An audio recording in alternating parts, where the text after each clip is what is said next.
이렇게 할로윈 데이도 10월 31일입니다.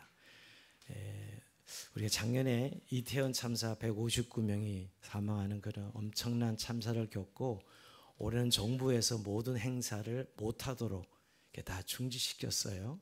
올해는 조용하리라고 생각은 하고 있지만 이미 할로윈 데이는 우리 젊은이들 사이에 엄청난 문화 트렌드로 자리 잡고 있습니다. 그래서 제가 오늘 목자의 노래에 사실 할로윈 데이와 종교개혁일이 같은 날짜인데 의미를 무엇인지 알고 우리가 사람들이 할로윈 데이를 지키고 있는가. 특히 젊은이들 사이에서는 이유 없이 사실 할로윈 데이를 지키고 있거든요. 큰 문화의 트렌드로. 그래서 여러분들 꼭 한번 꼭 읽어보세요. 특히 청년들 꼭 한번 읽어보시고, 우리가 종교개혁일이 우리 후예들인데 종교개혁자들의 후예들로 우리가 할로윈 데이를 어떻게 바라봐야 되는가 하는, 올해는 다행히 그래도 행사가 다 취소되어서 다행이긴 하지만 잠시겠죠. 그래서 우리 그리스도인들이 이 종교개혁일과 할로윈 데이가 같은 날짜인데 의미를 알고 우리가 종교개혁주의를 지켰으면 좋겠다 하는 생각을 하면서 말씀을 드립니다. 특별히 자녀들을 위해서, 또 이 시대의 세상 속에서 우리가 그리스도인들이 살아가는 삶의 모습 속에서 좀 잘 세워갈 수 있는 그런 귀한 종교개혁주일이 되었으면 좋겠습니다. 그리고 우리가 지난주 야외 모임을 다녀왔는데 사실 오늘 사진을 붙였으면 하는데 좀 여러 이유로 다음 주에 우리 추억사진 함께 공유하며 또 나누고 또 심사 후에 시상까지 하려고 합니다. 혹시 지난주에 이런 사진을 내고 싶었는데 못 냈다면 꼭 제출을 해 주시면 좋겠습니다. 그리고 항정직 수련회 다음 주일인데 우리 이제 11월 달이 우리가 마지막 회개론도 한 달 남았고 또 목회를 결산하고 또 새로운 회개론들을 준비하는 그런 시간들 속에 항정지들과 목회적인 나눔과 또 계획을 세우는 귀한 시간입니다. 미리 마음으로 준비해 주시고 함께 모든 빠지지 않고 참여해 주시면 감사하겠습니다. 여러분의 기도로 또 베트남도 잘 다녔는데 선교적인 의미가 너무 깊은 의미를 또 이번에 하나님께서 제게 주셔서 참 유익한 시간이 되었고요. 아시아의 불호권인데 사실은 베트남이요. 좀 선교적 의미로 다시 한번 좀 기도하게 하시는 그런 시간이었습니다. 여러분 기도에 힘입어서 잘 다녀오고 또 업무 사역들을 잘 마치고 왔습니다. 감사를 드립니다. 자, 오늘 우리에게 주신 하나님 말씀 로마서 1장 16절 17절 말씀으로 종교개혁의 원리와 실제라는 제목으로 은혜의 말씀 나눕니다. 자, 오늘 정확히 506주년 종교개혁주일입니다. 우린 정말 종교개혁의 후예들인가? 한번 이런 질문을 아침 던져보기로 합니다. 종교개혁주일 설교를 이렇게 매년 하는 건 아니지만 그래도 오늘은 한번 종교개혁주일을 맞이해서 우린 정말 종교개혁 후예들로 우리의 신앙을 날마다 개혁해가고 있는가. 개혁은 어느 한순간에 머무는 것이 아니라 매 순간 우리가 개혁해 나가는 것이 개혁주의 신앙입니다. 우리 장로교 신앙을 개혁주의 신앙이라 그래요. 그리고 신학도 물어보면 복음주의, 개혁주의 이렇게 말하거든요. 복음주의에 더불어 반드시 개혁주의라고 이야기하는 것은 우리의 신앙이 계속해서 주님 나라 갈 때까지 개혁되어야 되는 신앙이기 때문에 개혁주의라고 말합니다. 그런 의미에서 오늘 우리는 정말 개혁자들의 후예들로 개혁신앙을 이어가고 있는가 하는 것을 한번 질문을 던지면서 오늘 말씀을 시작하고 싶습니다. 자, 종교개혁은 1517년 10월 31일 34살의 비텐베르크 대학 구약 교수였던 마틴 루터가 비텐베르크 성당에 로마 칼국의 문제를 지적하는 95개조 조문을 붙이면서 시작합니다. 자, 사실 95개조 조문은 그 당시 캐톨릭의 잘못된 것을 지적하는 그런 내용들이었지요. 근데 이 95개조 반박문이 이렇게 대륙을 흔드는, 유럽 대륙을 흔드는 종교개혁 운동으로 발전하리라고는 사실 루터는 생각하지 못했습니다. 하나님이 하신 것이죠. 루터는 그저 그 당시에 잘못된 캐톨릭을 이야기하고 싶어서 95개조를 반박문을 붙인 것이거든요. 사실 마틴 루터는 단지 로마 카톨릭이 하고 있는 잘못된 신학적 논제들에 대해 신학자의 입장에서 논의를 하고자 했던 것이죠. 그러나 그의 의도와는 다르게 이 95개조 반박문은 종이로 인쇄되는 되어서 순식간에 유럽 전역에 펼쳐나갔고, 그런 말미암아 로마 카톨릭의 부정과 부패에 참고 있었던 귀족 평민들이 힘을 다해서 종교 개혁의 불길을 일으키게 됩니다. 그래서 1648년에 30년 전쟁이 끝나고 이 개신교의 자유가 인정받게 되죠. 사실 종교는 하나 로마 카톨릭이 지배하던 모든 어떻게 보면 교권과 세속 권력까지도 쥐고 있었던 막강한 권력을 가지고 있던 중세 교회로부터 결국 독립되죠. 그렇게 보면 교회사적 의미로 보면 이 종교 개혁일이 사실은 개신교 생일이라고 볼 수도 있습니다. 교회 역사적 관점에서 본다면 물론 우리의 시작은 초대교회 예수님으로부터 시작된 교회지요. 그러나 교회사적 관점에서 본다면 구교의 잘못된 모든 것들을 깨고 나와서 개신교회 개혁교회가 됐으니까 여러분 어떻게 보면 교회의 새로운 생일이라고 생각해 볼 수도 있죠. 근데 여러분 이런 배경에는 이 당시 유럽을 지배하던 로마 카톨릭의 부패가 배경입니다. 사실 종교 개혁은 그 배경을 생각하지 않고 생각하면 이해되지 않습니다. 그래서 사실 500년 전 이야기인데 오늘 또 우리의 환경 속에서 종교개혁을 이야기하자면 한낱 역사적인 이야기를 하고 끝나는 시간이 될 것입니다. 그저 500년 전의 이야기를 하고 끝내려는 것이 아니라 오늘 또 우리의 이 배경 속에 우리의 개혁자들은 어떻게 이 신앙을 개혁해야 될 것인가 하는 것을 생각하는 시간입니다. 여러분 교회사적으로 보면 중세 천년을 암흑시대로 규정합니다. 진리가 감춰진 시대.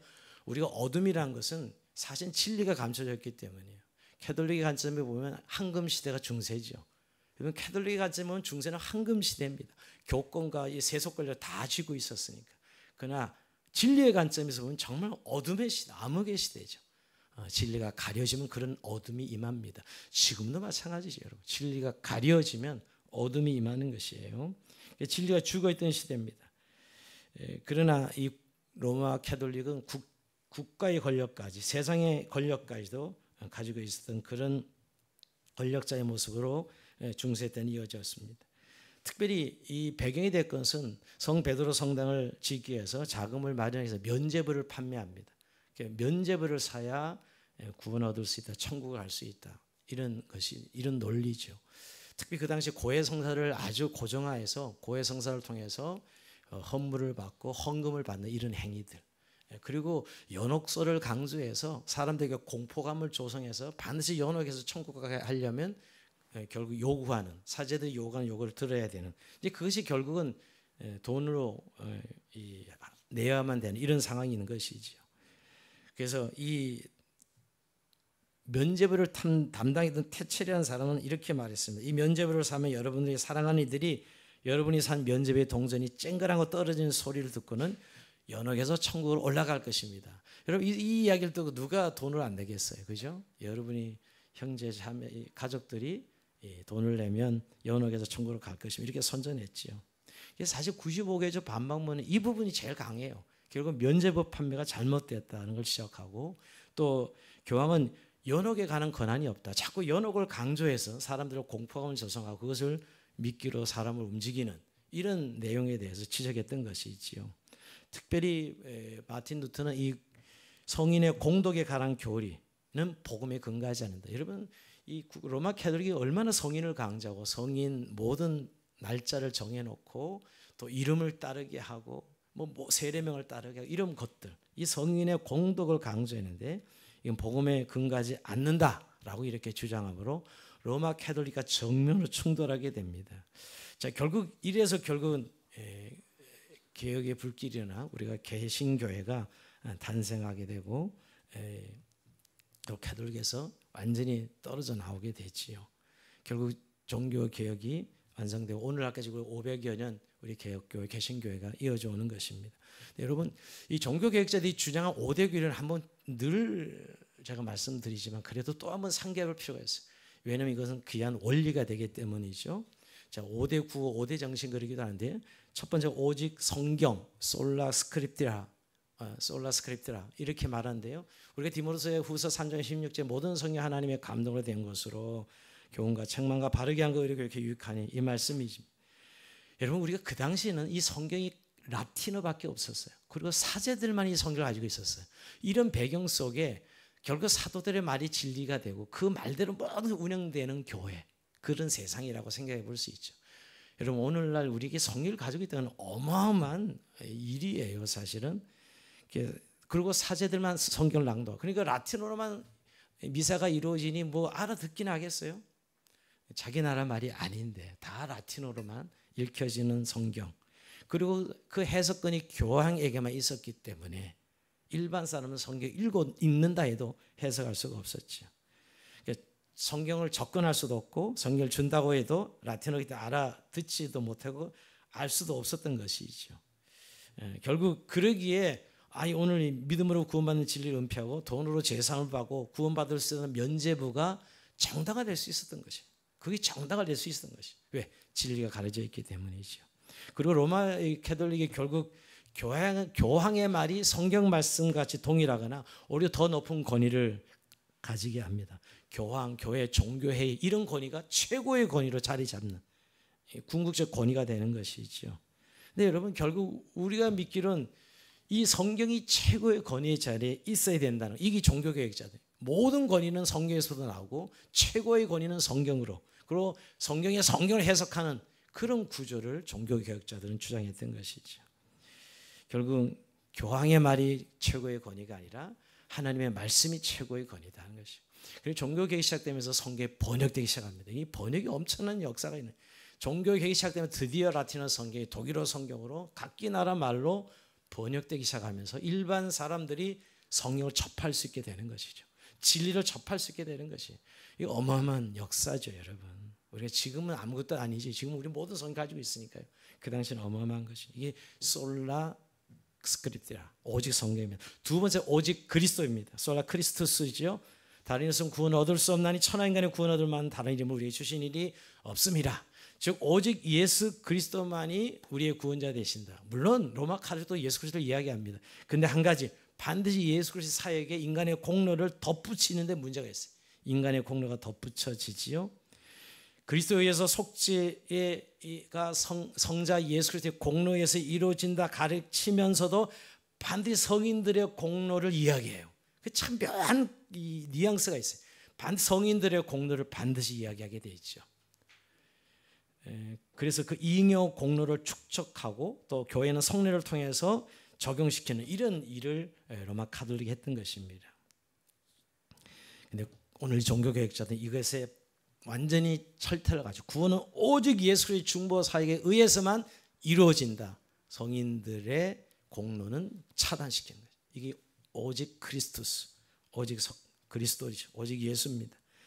그러니까 구원은 오직 예수 그리스도의 중보에 의해서만 이루어진다는 것이, 다른 것은 보태줄 수도 없고 보태서도 안 된다는 유일한 구주이신 예수 그리스도, 다른 이분은 구원 얻을 수 없다는 사실을 선포하는 것이죠. 그리스도의 사역으로 충분한 구원 사역이 된다. 이게 오직 그리스도입니다. 세 번째 원리가 오직 은혜, 솔라 크라티아, 오직 은혜입니다. 너희가 그 은혜를 인하여 믿음으로 말미암아 구원 얻으나 이것이 너희에게서 난 것이 아니요 하나님의 선물이라. 물론 로마 카톨릭 은혜를 이야기합니다. 근데 꼭 항상 선행이 덧붙여져요. 인간의 의가 함께 따라갑니다. 그래서 이 종교개혁자들은 무엇을 얘기했냐면, 인간적인 방법이나 어떤 것들로 인간의 의는 아무 쓸모가 없다, 덧붙여져서는 안 된다는 사실. 오직 은혜만이 우리를 그리스도에게 이끌며 죄로부터 해방시키고 우리를 영원한 생명에 이끌어 올리셨다고 고백하는 것이, 오직 구원은 은혜로만. 우리가 죽어 있었는데 살아난 것은 오직 은혜로만이지 인간의 공로나 의는 아무것도 없다는 사실을 오직 은혜, 솔라 그라티아라고 말씀합니다. 네 번째가 오직 믿음이요, 솔라 피데입니다. 오직 믿음이죠. 사람이 의롭게 되는 것은 율법에 행해서 난 것이 아니요 오직 예수를 믿음으로 말하는 줄 아는 거로 우리도 그리스도 예수를 믿나니, 갈라디아 2장 16절 말씀했는데요. 이게 바로 이신칭이에요. 오직 믿음으로 의롭다함을 얻는 것, 이신득의, 믿음으로 구원을 얻는 것이 의롭다. 우리의 의는 그리스도의 의지, 우리의 공로나 노력이 아무것도 없다는 거예요. 오직 믿음으로 얻는 것을 강조합니다. 근데 그 당시도 믿음을 이야기하긴 했지요. 근데 반드시 뭐가 따라 붙어요? 율법과 선행이 따라 붙습니다. 그러니까 믿음, 율법과 선행, 은혜, 율법과 선행, 이 율법과 선행을 떼어내는 것이 바로 종교개혁자들의 공로죠. 그러니까 우리들이 기도했을 때 연옥에서 천국으로 간다, 이런 것들이 다 사실 선행이잖아요. 공로잖아요, 여러분. 자, 이런 것들을 다 제거해 버립니다. 오직 믿음으로 말미암아 죄는 의롭다 하시는 하나님의 행위를 강조. 오직 믿음, 솔라 피데지. 마지막에 이제 종국적으로 종교개혁자들의 마음속을 흔들었던 것은 오직 하나님께 영광입니다. 오직 하나님께 영광. 다섯 번째, 솔라 데오 그라울리아. 오직 하나님께 영광이죠. 그 모든 것은 하나님께 영광입니다. 그래서 이 네 가지 이 정신이 다섯 번째 하나님께 영광으로 모아지는 거예요. 사실은 첫 번째, 두 번째, 세 번째, 네 번째가 오직 하나님께 영광으로 다 모아진다고 할 수 있어요. 모든 것이 하나님께로부터 나오고 하나님께로 말미암으며 하나님께 돌아간다. 하나님께로 우리가 나오고 하나님께로 말미암고 하나님께 돌아간다 이렇게 하죠. 그래서 너희가 먹든지 마시든지 무엇을 하든지 다 하나님의 영광을 위해 하라 하는 말씀과 동일한 것이죠. 이게 바로 종교개혁자들의 5대 구호 정신이라고 볼 수 있어요. 근데 이것을 한번 줄여보면 한 세 가지 원리로 요약해 볼 수 있어요. 사람들마다 좀 다르긴 하지만 여러분, 저는 이 세 가지로 한번 요약을. 첫 번째는 성경만이 유일한 삶의 표준이요 기준입니다 하는 것이. 결국 종교개혁은 진리의 재발견부터 시작했어요. 중세는 진리가 가려진 시대예요. 구원의 진리가, 이신칭의 진리가 가려져 있었어요. 그걸 여는 시대가 종교개혁이에요. 그러니까 성경만이 우리의 유일한 표준과 기준이고 최고의 권위다 하는 첫 번째 원리고요. 두 번째, 오직 은혜와 믿음만이 우리를 구원하신다. 철저한 은혜의 원리입니다. 우리 그리스도인의 삶이 은혜로 구원받아 은혜로 사라지는 것, 이게 두 번째 원리고요. 마지막에 만인 제사장주의입니다. 자, 이 부분은 사람들마다 좀 이 세 가지로 요약할 때 다른 걸 이야기하는 분도 있는데, 저는 만인 제사장주의, 오늘날 정말 이 제2의 종교개혁을 이야기한다면 이 만인 제사장주의가 정말 적용될 때 진정한 종교개혁이 이루어진다 저는 믿는 사람이에요. 만인, 모든 사람들이 왕 같은 제사장으로 자기의 삶의 정체성을 가지고 살아가는 삶 말입니다. 사제들에게 온전히 집중됐던 모든 권한과 역할들이 모든 성도들이 동일하게 다 왕 같은 제사로 한 몸 그리스도의 몸을 이루는 삶으로 가는 것, 이게 오늘 사실은 제일 중요한, 어떤 요즘 우리가 종교개혁을 생각한다면 가장 중요한 요소라고 생각합니다. 자, 그렇다면 먼저 첫 번째, 성경만이 유일한 삶의 표준이요 유일한 기준이다라는 것입니다. 여러분, 정말 이건 너무나 지금 우리 시대는 당연한 이야기지만 그 당시엔 성경이 일반 성들이 없었던 시대, 오직 사제들만이 독점하고 성경이 있었던 시대는 어마어마한 이야기입니다. 성경 유일한 삶의 기준의 표준이라는 것, 또 교황의 권세가 세속 권력까지도 잡고 있었을 때, 여러분 이것은 참 먼 이야기였어요. 그러나 오늘은 우리가 성경만이 우리의 삶의 유일한 표준이요 기준이 된다는 건 너무나 당연한 것이고 성경이 우리에게 말씀하고 있는 것입니다. 그래서 여러분, 성경이 말씀한 대로 믿고 말씀에 가는 대로 가고 말씀이 쓰면 서라, 이것이 종교개혁자들 이야기예요. 성경이 말하면 그 말하는 대로 거기 그 지점이 있어야 된다는 거예요. 성경이 더 말하지도 않는데 우리가 더 붙일 수도 없고 덜 갈 수도 없는, 오직 성경의 기준대로 살 것을 종교개혁자들은 이야기했습니다. 근데 여러분, 오늘 우리가 정말 개혁자들 후예들로 성경이 정말 우리의 삶의 유일한 표준의 기준이요, 오늘 교회가 운영되는 유일한 객관적 기준이 되고 있습니까? 정말 이건 한번 우리가 말로는 그렇게 하고 있어요. 근데 실제가 그러냐는 거예요. 오히려 우리가 성경이 유일한 기준인 시대라고 말하기에는 너무 교회는 왜소해지고 교회 진리는 마치 하나의 종교, 기독교는 종교 그저 교리 안에 그 정도로 생각하고 있지는 않냐고요. 세상에 과학이 말하는 것, 과학은 진리로 믿고 따르는 이런 세상 속에 정말 성경이 유일한 우리의 삶의 기준입니까? 학교에서 여러분 창조설이 아니라 진화론을 가르치고 있는데 진화론이 정말 기준입니까? 여러분, 거기에 따라 인간은 사상과 삶이 결정되고 있는데 진화론을 믿느냐 창조설을 믿느냐에 따라 인간의 삶이 완전히 다른 가치를 가지는데 과연 우리는 정말 성경의 기준을 따르고 있느냐고요. 그게 최고 권위라고 말하고 있는데, 여러분, 정보화 시대 인터넷 정보를 우리는 무조건 믿고 따르는, 어떻게 유튜브에서 어떤 이야기를 하면 그냥 그대로 다 따라가는 이런 시대에 살아가고 있는데, 정말 성경을 우리는 그렇게 유튜브 정보 정도 정말 말씀이 그렇게 말씀하시면 네 그렇습니다 믿고 따르고 있느냐는 거예요. 세상의 기준이 지금 교회를 휩쓸고 있어요. 세속화되면서 세속의 기준들이 교회 기준이 되어가 있는. 여러분, 우리가 하는 교회 안에도 여전히 돈의 힘이 얼마나 막강한지, 여러분, 교회 운영되는 원리를 보면 돈의 힘에 의해서 운영되는 느낌을 받는 교회들이 많습니다. 우리는 정말 성경이 기준이라고 말하면서도 실제로는 세상의 현실적인 힘이 교회 안에 들어왔을 막아내지 못한다면 우리는 그건 사실은 진리가 기준이 아니지요. 오히려 세상의 기준이 교회를 운영하는 그런 형국의 모습으로 돌아가고 있지는 않습니까? 자, 그러면서 정말 오늘날 교회는 성경의 기준을 따르고 있는가, 아니면 세상의 기준을 따르고 있는가 질문해 봐야 됩니다. 그리고 교회 안에서도 이제는 세상에서 말한 논리와 철학과 여러 가지 정보들을 가지고 교회에서 진리처럼 이야기하는, 아니 강단에서조차 그것이 마치 진리인 것처럼 이야기하는 그런 시대가 오늘 우리가 살아가는 시대입니다. 다시 한번 여러분, 교회는 성경을 다시 한번 세워야 됩니다. 성경을 읽고 성경대로 순종해 가는 그런 교회 말입니다. 또 하나는 여러분, 과거의 전통이나 경험이 우리의 기준이 되고 있지 않냐는 거예요. 교회를 움직인 걸 보면 과거에 어떻게 했지, 우리가 늘 과거에 어떻게 했는지 기준이 되는 교회들 말이에요. 그래서 더 이상 변화와 새로워지지 않는 교회들을 보고 있습니다. 교회의 전통을 따르는 것을 당연하게 생각합니다. 물론 과거의 것이 다 잘못됐다는 얘기를 하는 게 아닙니다. 우리가 정말 무슨 문제를 부닥쳤을 때 기준이 성경이냐 하는 것이지요. 또 여러분, 개인도 마찬가지입니다. 정말 우리가 어떤 일을 만났을 때 성경이 뭐라고 말씀하신가를 주목하기보다는 내가 어떻게 했지, 과거의 경험이 기준이 되는 그런 삶의 모습을 보게 됩니다. 물론 과거의 경험이 도움이 됩니다. 그러니까 우리가 살아가죠. 그러나 여러분, 우리가 기준을 찾을 때는 과연 성경이 그에 대해서 무엇을 말했는지 우리가 살펴봐야죠. 여기에 대해서 성경 무엇은 어떻게 말하고 있는지 말입니다. 정말 우리는 말씀의 인도를 받고 있습니까? 말씀의 기준이 되어서 거기에 순종하고 있는지. 이게 종교개혁자들이 따라야 될 첫 번째 삶의 원리돼요. 진리가 진리되는 그런 삶 말입니다. 저는 교리도 한번 생각해보면 교리가 무한 거예요? 교리도 틀릴 수 있죠, 여러분. 물론 성경을 효과적으로 배우기 위해서 교리를 만들었습니다. 신학도 그렇습니다. 필요한 것들이 좋은 신학, 좋은 교리가 우리가 너무나 중요하지만 교리가 성경을 대체할 수는 없습니다. 그죠? 신학이 성경을 대체할 수는 없어요. 성경만이 원본이라는 거예요. 원본이라는 거예요, 여러분. 성경만이 원본이라는 것이죠. 그러게 여러분, 성경을 대체할 수 없다는 것.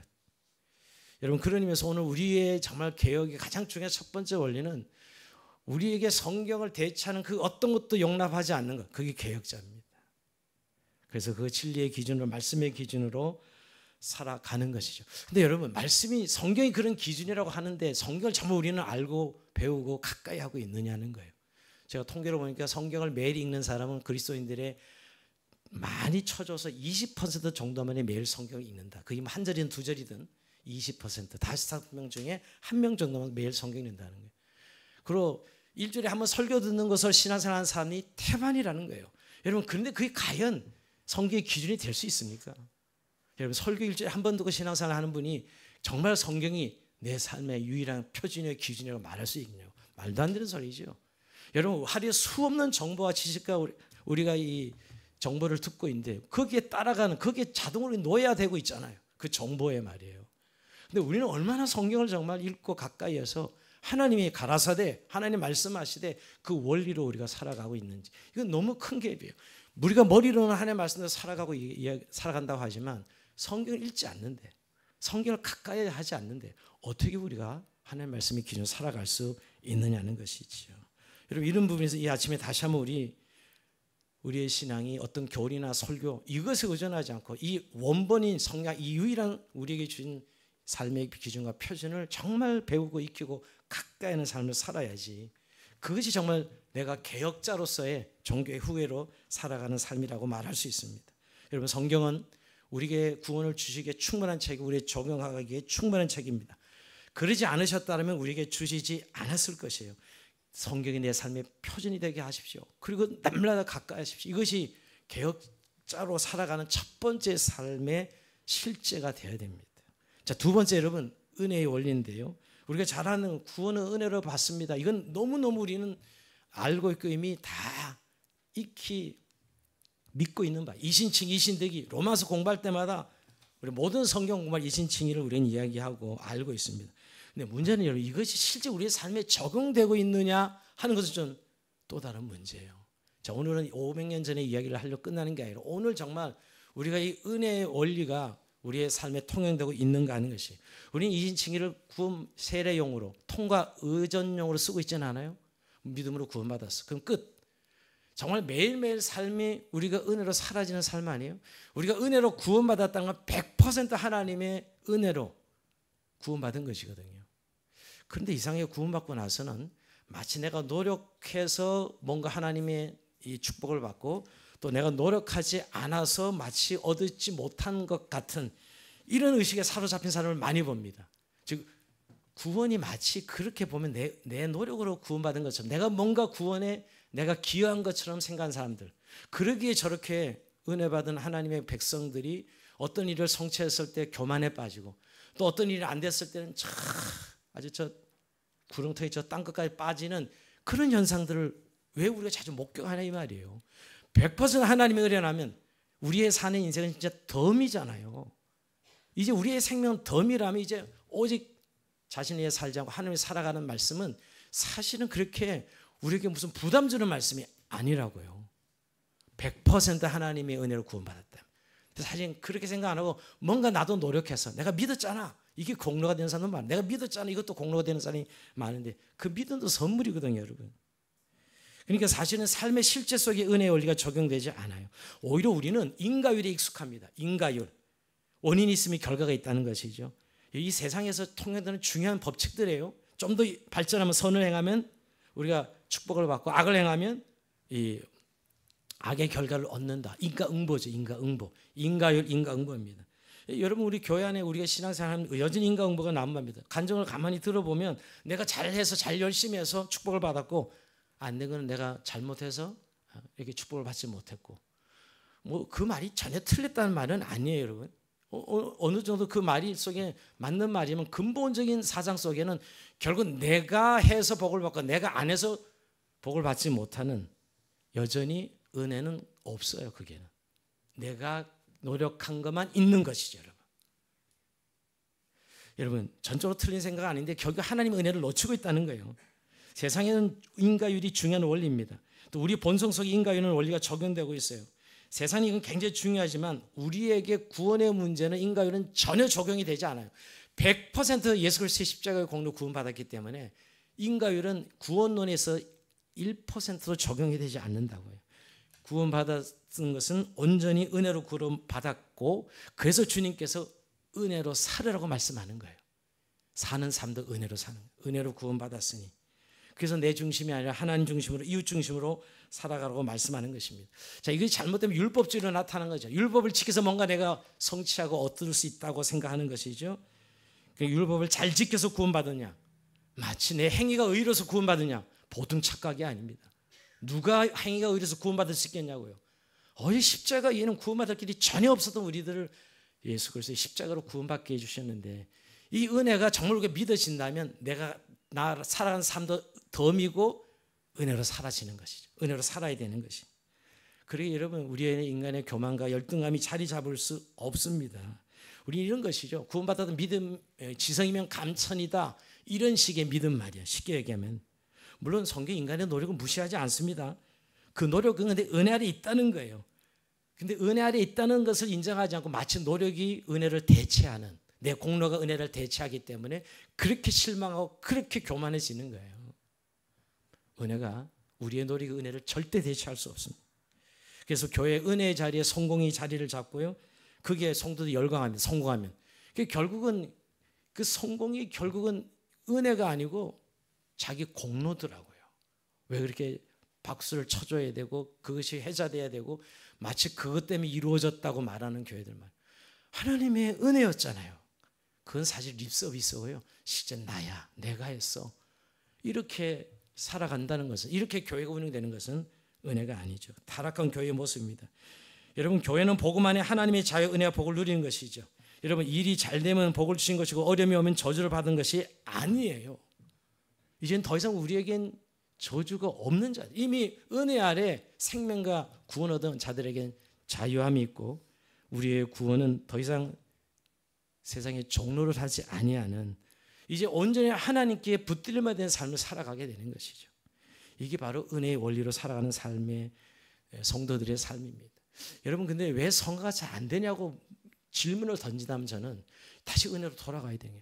은혜에 대한, 이 하나님 은혜에 대한 인식이 없기 때문에, 자꾸 이게 희박하기 때문에 내가 왜 노력해서 왜 안 되지? 왜 안 되지? 계속 자기의 노력의 공로에 붙들림 바 있는 사람이거든요. 여러분 그것이 바로 내가 구원받은 하나님의 은혜에 붙들림 바 된다고 믿어질 때 이신칭의가 교리가 아니라 삶의 능력으로 임하게 되는 것이죠.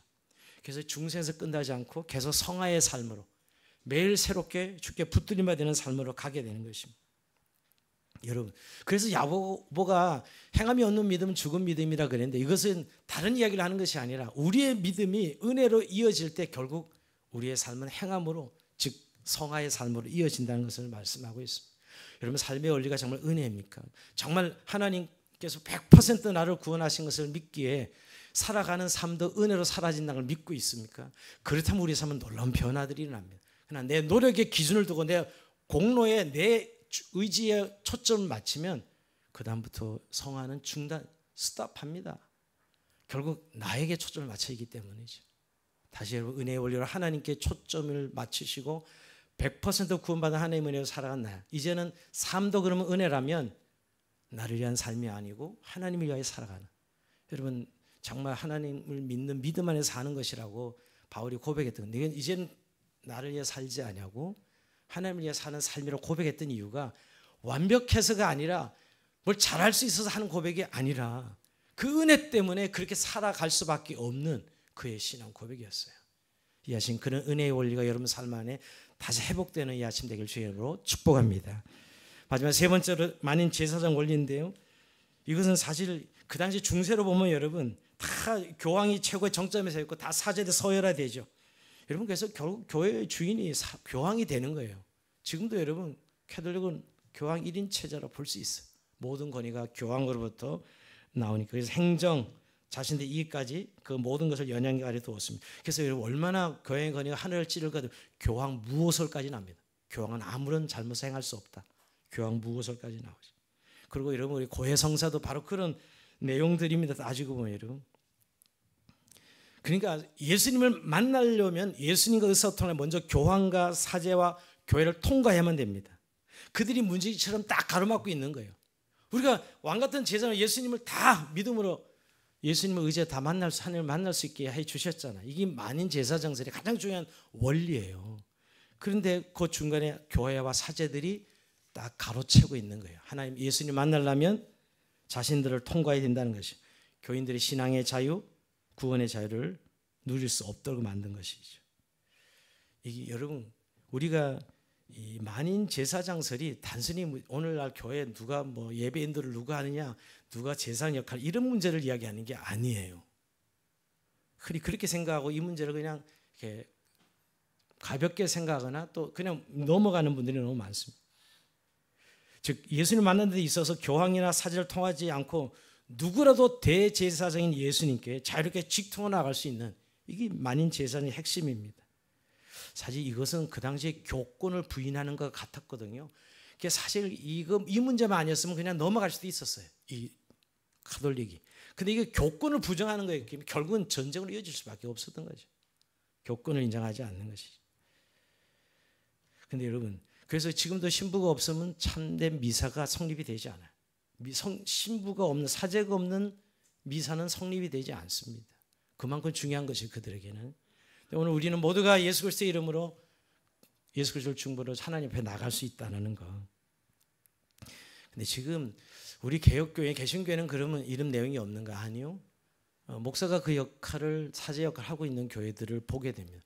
교단이 그런 교권을 가지고 교인들의 신앙의 자를 억압하는 형태를 봅니다. 지금도. 결국 이름만 바뀌었지 똑같은 것이. 여러분 요새 가스라이팅 하는데 결국 성도들 가스라이팅해서 결국은 자기를 통해서 하나님을 꼭 만나도록 이렇게 만드는 것이 결국 이단들의 속성 아니에요, 여러분? 자, 이것이 실제로 가장 요즘 문제라고 생각해 볼 수 있고요. 또 모든 교회의 시스템이 사제에 독점하는 시스템으로 모든 권한과 역할들이 말이에요. 그래서 모든 사역이 다 사제들로 집중되어 있고 모든 권한들이 다 사제에 집중되어 있는 것이죠. 자, 이것을 깬 것이 사실 만인 제사장주의거든요. 근데 우리가 사실 교회론을 얘기할 때 그리스도의 몸이고 교회는 여러분 각 지체로 부름받아서 모두가 왕 같은 제사장들로 각 지체로 연결되어서 은사 역할은 다르지만 여러분 모두가 왕 같은 제사장들 하나 앞에 세워져 가는 것, 이것이 성도요 교회 아닙니까? 근데 이것이 교권에 의해서 독점되면서 더 이상 주님의 몸이 아니라 단 종교단체, 종교기관이 되는 거예요. 여러분 교회라는 것은 영광스러운 주님의 작품인데 이것을 어떤 교권이라는 이름으로 어떤 조직이라는 이름으로 만들어버리는, 종교단체가 되는 것이죠. 교회는 영광스러운 주님의 몸이에요. 각 지체가 연결되어 한 사람 한 사람이 왕같은 자기 은사 몫을 감당하는 교회로 세워지는 것이죠. 이런 정체성을 인식하는 게 너무너무 중요해요. 여러분, 우리가 정말 왕같은 제사장이라 이렇게 교리적으로 또 성경적으로 배우긴 했지만 실제 적용하는 건 아직도 우리는 너무 많이 좀 갭이 있다고 저는 생각하는 목사 중에 한 사람입니다. 우리 모두가 왕같은 제사장으로 하나님 앞에 하나님의 몸, 주님의 몸을 이루어서 정말 그 정체성을 통해서 교회를 영광스럽게 하는 하나님과 이 세상사의 중보자로 우리가 부름받았잖아요. 교회가 뭐냐? 하나님과 이 세상사의 중보자로 부름받아서 그 역할을 감당하는 것이 교회예요. 그게 만인 제사장주의입니다. 근데 자꾸 우리는 그 교회 멤버십, 이런 교단의 멤버십 이런 차원에서 너무 격화시키는 것이죠. 자, 이러기에 우리의 삶 가운데 여러분 공동체 안에서 주님의 영광을 드러내고 또 주님이 이 땅에 우리에게 명령한 정말 땅끝까지 복음을 전해 세상을 구원하라는 이 하나님의 지상 명령을 수행하는 공동체로 영광스럽게 세워져 가고 있는 것이지요. 여러분, 오늘 우리가 만인 제사장주의를 그저 목사만이 마치 제사장처럼 생각하는 이런 구조를 빨리 깨고, 여러분 모든 저희 목사도 성도예요. 성도고 여러분이 모든 성도들이 왕같은 제사로 자기가 그 은사를 통해서 그리스도의 몸된 교회를 세워가는 거예요. 그러게 여러분, 왠지 평신도의 성경은 다른 것 같고 목사의 성경은 좀 더 기준이 높아져야 되는 것 같고 목사는 그렇게 살아가야 되는 것 같고 성도는 이렇게 살아가야 되는 것 같고 이런 의식조차가 벌써 누군가는 이런 사역을 해야 되는 사람, 누군가는 이런 사역을 안 해도 되는 것처럼 이런 것들은 사실 만인 제사장주의와는 너무 거리가 먼 것이죠. 여러분, 그런 깨어있는 성도 한 사람 한 사람이 있어야 그런 만인 제사장을 이해하고 내가 한 지체로서 교회의 그 역할 은사를 제대로 감당하는 성도들이 있을 때 정말 교회가 개혁되는 아름다운 교회가 될 수 있는 것이죠. 모두가 구경꾼처럼. 그래서 여러분, 결국 목사는 CEO처럼 행사하고 부흥시켜서 스타가 돼야 되고 이런 구조의 세속적인 교회의 간 속에 오늘 교회는 아주 타락하고 있습니다. 오늘 여러분 대형교회를 보면서 뭔 생각을 하십니까? 대형교회 다 그렇다는 이야기가 아니에요. 그런 구조 속에 놓였을 때 교회는 더 이상 진리와 너무 거리가 멀리 떨어져 있게 되는 것이죠. 오늘 말씀 마무리하면서 여러분, 종교개혁은 여러분 제도나 시스템을 바꾸는 것이 아닙니다. 업그레이드 하는 것이 아니고 진리를 발견하는 것입니다. 그리고 정말 이 세 가지 원리를 다시 한번 우리의 삶에 실제로 적용할 수 있을 때 우리가 개혁자도 후회라고 할 수 있습니다. 우리가 성경이 유일한 우리의 삶의 기준이요, 정말 은혜만이 우리를 구원하셨고 우리가 은혜로 사라진다는 사실을 선포하는 것. 그리고 정말 내가 왕같은 제사장으로서의 정체를 가질 때 우리의 삶 가운데 종교개혁이 이루어질 수 있다는 것이에요. 저는 종교개혁주를 맞으면서 정말 우리의 개혁의 모델이 누구일까? 칼빈, 마틴 루터, 스티븐글리? 아닙니다. 예수님이십니다. 예수님이야말로 자기 몸으로 자기 삶을 완벽하게 살아내셨어요. 예수님을 바라보면 주님이 그래서 자신이 그래서 하시고 너희가 나를 따라오라 그랬잖아. 여러분, 그 따라가는 삶이 종교개혁자들 후예입니다. 예수님을 따라가지 않고 세상을 따라가고 자기를 따라가는 그게 바로 세상의 타락한 교회와 성도들 아니냐고요. 예수님을 따라가는 삶. 여러분, 예수님은 율법주의자들을 나무라셨어요. 바리새인들, 서기관들 그 위선을 얼마나 저주하시고 막 책망하시고 그러셨지만 가난한 이웃들을 돌보시고 그윽한 눈길로 그들을 사랑하시고 삶으로 보여주셨어요. 오히려 옳고 그름을 비판하고 책망한 것이 아니라 사람들이 겪고 있는 아픔 속으로 뛰어들어서 그들을 안고 가신 분. 저는 정말 예수님 뭔가 한마디로 이렇게 이야기할 수 없지만 예수님 보여주는 삶이 바로 모델이에요. 근데 예수님은 여러분, 우리가 개혁 그러면 뭔가 시스템을 바꾸고 조직을 바꾸고 깨트려 보셔야 되는데 혁명이라고 생각하는 분들이 많은데 예수님은 결국 여러분 자신이 뭐 하셨죠? 결국 십자가에 죽으시고 부활하셨어요. 예수님이 혁명가가 아닙니다. 따지고 보면 우리가 흔히 요새 기준으로 본다면 결국 여러분 오늘 종교개혁이라는 것이 뭔가 조직과의 시스템을 바꿔야 될까 지금 드러난 부분이고 우리의 내면적으로 우리 옛사람이 죽고 우리가 새로운 존재로 거듭나는 것, 주님께서 왜 십자가에 죽으셨냐, 우리가 옛사람이 죽고 그리스도 안에 새로운 삶으로 거듭나는 것, 이 변화가 없이는 종교개혁이 이루어지지 않습니다. 우리의 마음에 변화가 없는데 무슨 개혁이 이루어져요? 오히려 겉으로 개혁은 할 수 있겠죠, 형태적인. 그러나 우리의 마음이 여전히 옛사람에 머물러 있는데 우리의 삶의 기준이 여전히 나요, 세상이요, 여전히 우리의 마음이 그리스도가 아닌 다른 내 자신이 우상이 되어 있는데 어떤 개혁을 한다 무슨 소용이 있겠냐는 것이죠. 그래서 오직 예수 그리스도를 따르는 이 진리 앞에 서면 결국 종교개혁이 이루어집니다. 그리스도가 기준이고 그리스도가 내 안에 계시는 삶 말입니다. 그게 개혁자들이 살아가야 될 삶입니다. 결국은 여러분 오늘 개혁이 하면 어떤 교단을 비판하고 교회를 비판하고 그런 이야기로 난무할 때가 많습니다. 그런데 결국은 개혁은 나로부터 시작되는 것이죠. 내가 개혁이 안 되는데 세상이 바뀌어진들 무슨 소용이 있겠냐고요. 여러분 사실 500년 전에 마틴 루터의 가슴속에는 여러분 딱 한 가지였어요. 오직 의인의 믿음으로 말미암아 살리라. 이 말씀이 확 불씨가 되어서 그 마음을 사로잡았던 거예요. 그걸 몰랐지 않았어요. 근데 오직 의인은 믿음으로 말미암아 살리라 딱 부딪히면서 지금 교회와 현실이 전혀 그래요. 자기 자신도 그렇게 생각하지 않고 살았던 것이에요. 오직 의인은 믿음으로 말미암아 살리라. 진리에 대한 발견이었죠. 그게 불씨가 되고 불붙는 마음이 되었어요. 여러분 그러면서 지금도 우리가 종교개혁이라고 얘기할 때 개혁자로 살아가는 것은 우리의 이런 목마른 불붙는 마음이 있어요. 우리의 내면 속에 우리의 옛사람이 아닌 새로운 그리스도 안에 새로운 자 주님으로 살아가는 삶에 대한 고백과 결단 말입니다. 이것이 종교개혁을 이루는 것이지 저거 잘못돼서 고치고 부분적으로 좋아질 수는 있어도 결국 우리의 마음의 변화가 와야 된다는 것입니다.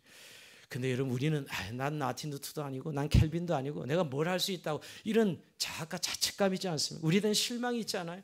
여러분 이게 바로 우리의 계획을 막고 있는 가장 잘못된 거예요. 우리 살아가는데 얼마나 힘든데 먹고 사는 것도 얼마나 생존이 힘든데 뭐 종교개혁 너무 먼 이야기라고 생각할지 몰라요. 근데 여러분 마틴 루터도 그런 삶이 한 사람이었어요.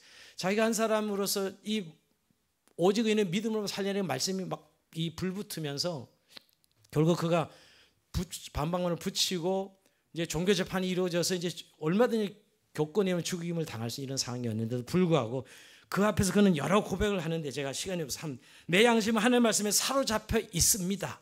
내 양심은 하나님의 사로잡혀 있습니다. 나는 아무것도 처리할 수 없고 또 그럴 생각도 없습니다. 왜냐하면 양심에 반해서 행동하는 것은 안전하지도 못할 뿐 아니라 현명한 일도 아니기 때문입니다. 하면서 정면을 부딪힙니다. 사실 그냥 파리 목숨을 죽일 수 있는 그런 시대였어요.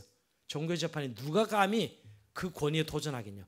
근데 도전할 수밖에 없으면 가슴에 불붙는 오직 의인의 믿음으로 살미하며 살리라는 말씀이 그를 사로잡고 있었기 때문이죠. 우리의 가슴속에 여러분 무엇이 우리를 사로잡고 있느냐는 것이 우리가 하나님의 말씀이 하나님의 영이 우리 안에 우리를 사로잡아서 정말 우리의 생존이 어떤 생존하는 우리의 삶을 때 위기를 늘 느끼잖아요. 이러다 죽는 거 이럴 정도로 생존의 어려움을 느끼고 있지 않습니까 여러분? 그럴 때마다 그 위기를 넘어갈 수 있는 것은 오늘 내 안에 사로잡고 있는 하나님의 말씀 말입니다. 은혜의 말씀이죠. 내가 누구인가를 하나님 말씀해 주셨고 나를 부르신 분 하나님이시고요. 그러면서 오늘 다시 한번 이 종교개혁자의 세 가지 원리가 우리의 말씀, 우리의 마음 안에 부흥이 일어나기를 원하고 우리의 마음의 변화를 이어서 용기 있게 가감하게 말씀이 아닌 것을 가감하게 잘라버리고 그 말씀에 올려 세워지는 진리로 채워지는 저 여러분 삶이 될 주의 이름으로 축원드립니다. 자, 우리 찬송하면서 주님 앞에 기도의 시간 나갑시다. 선한 능력으로 아까 우리 찬송 드렸는데 다시 한번 우리 이 작사가 보네포 목사님이 마지막 감옥 가는 또 마지막 순교하는 장면을 늘 생각하게 됩니다. 그러나 그의 죽음은 선한 능력으로 진리를 따라가는 삶은 하나님이 역사하시던 것을 생각하면서 찬양하면서 선한 능력으로 주 선한 능력으로 안으시네 그 크신 팔로 날 붙드시네 절망 속에도 흔들리지 않아